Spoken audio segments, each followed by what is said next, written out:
Tonight, the man convicted in a horrific home invasion is sentenced to death. It is a story that was first breaking on Eyewitness News at noon today. Jurors voted unanimously to send Stephen Hayes to death row for the murders of a Connecticut mother and her two innocent daughters. Jennifer Hawk Pettit and her two girls, Michaela, age 11, and Haley, age 17, were killed following a terrifying attack in their Cheshire, Connecticut home back in 2007.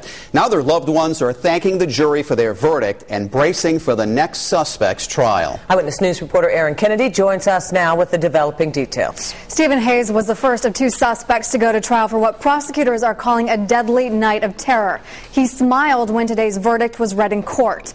Just before noon on the jury's fourth day of deliberating, they recommended the death sentence rather than life in prison. Hayes was found guilty of robbing, sexually assaulting, and killing Jennifer Hawk Pettit and taking part in the murders of her two daughters, who died of smoke inhalation after they were tied in their beds, doused in gasoline, and their house set on fire. The victim's father and husband, Dr. William Pettit, survived the home invasion. Today, he broke down in tears when the sentence was read.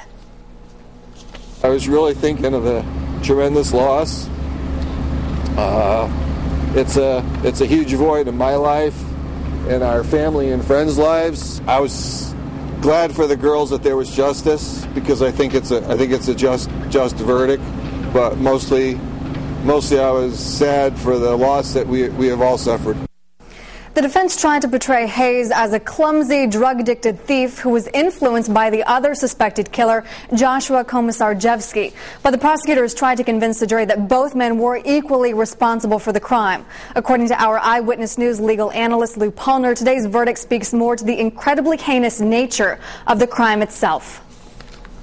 They tried to convince the jury not only was he a secondary man, but that he was overcome by the power and strength of the other co-defendant, and that until recently he'd only been a drug addict and hadn't done anything violent.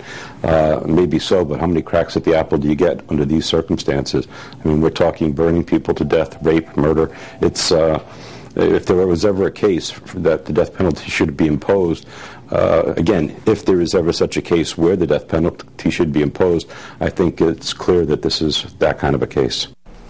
A judge will officially impose the death sentence on Stephen Hayes on December 2nd. Aaron Kennedy, Eyewitness News.